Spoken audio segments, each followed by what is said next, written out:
Everyone, welcome you all to today's topic of class 9, a truly beautiful mind. My dear student, what comes to your mind when I say a truly beautiful mind? Now let us see what this story all about. You can see the board, it's talking about a man who is a late talker and sometime he suddenly utter a word, the soup is too hot.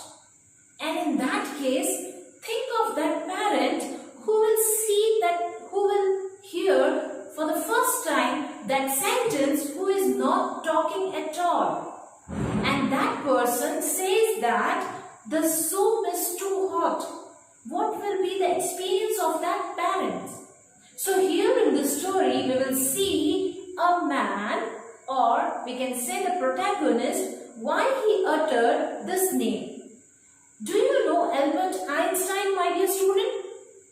Exactly. So here we will see who is this genius in the story, why it is talking about Albert Einstein and why Albert Einstein uttered suddenly that during the supper one day on the dining table that the soup is too hot, and what was the reason of his late talk, right? So we will see here what exactly happened to Albert Einstein and what is genius about him, and what comes to your mind when I say genius. What do you think? What is the definition for this word genius?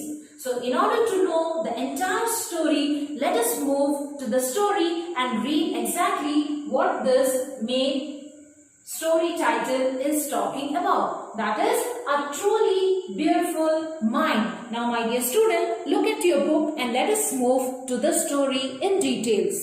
A truly beautiful mind refers to Albert Einstein, as he was a great scientist.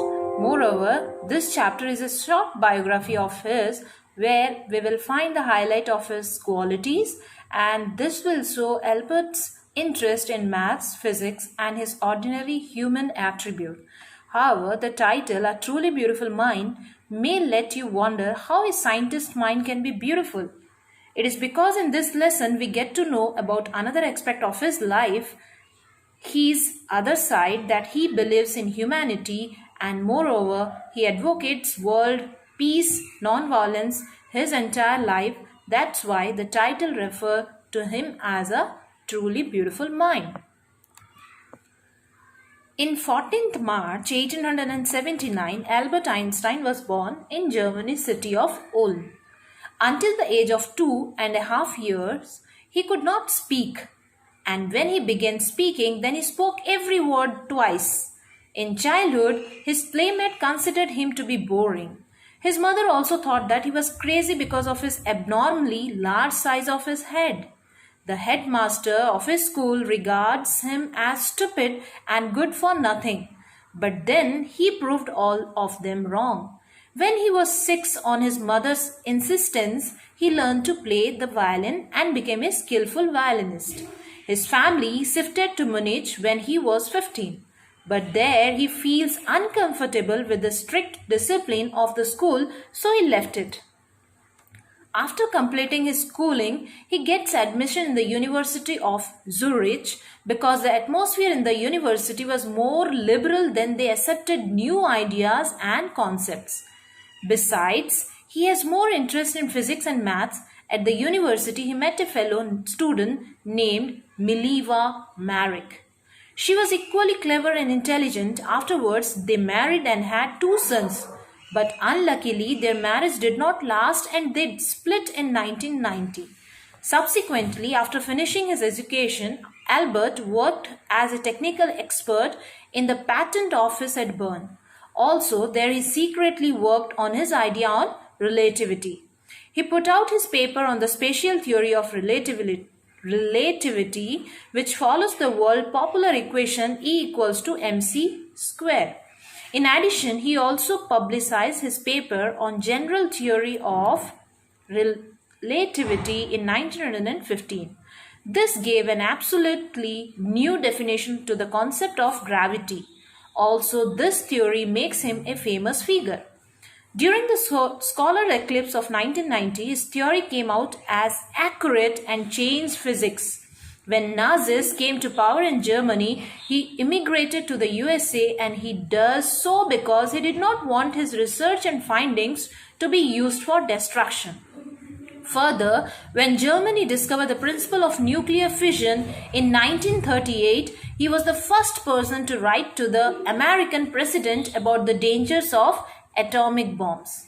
Moreover, in 1945, when America threw down the atomic bombs on Hiroshima and Nagasaki, he was deeply hurt. And also, he writes a letter to the United Nations for the formation of a world government, so that it can prevent recurrence of such destruction.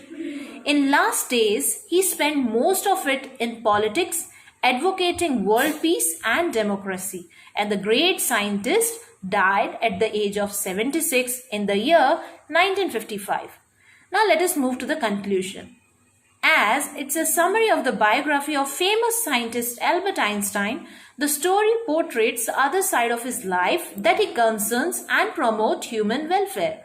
And that is the reason why the title of the story is A Truly Beautiful Mind. Isn't it a beautiful story?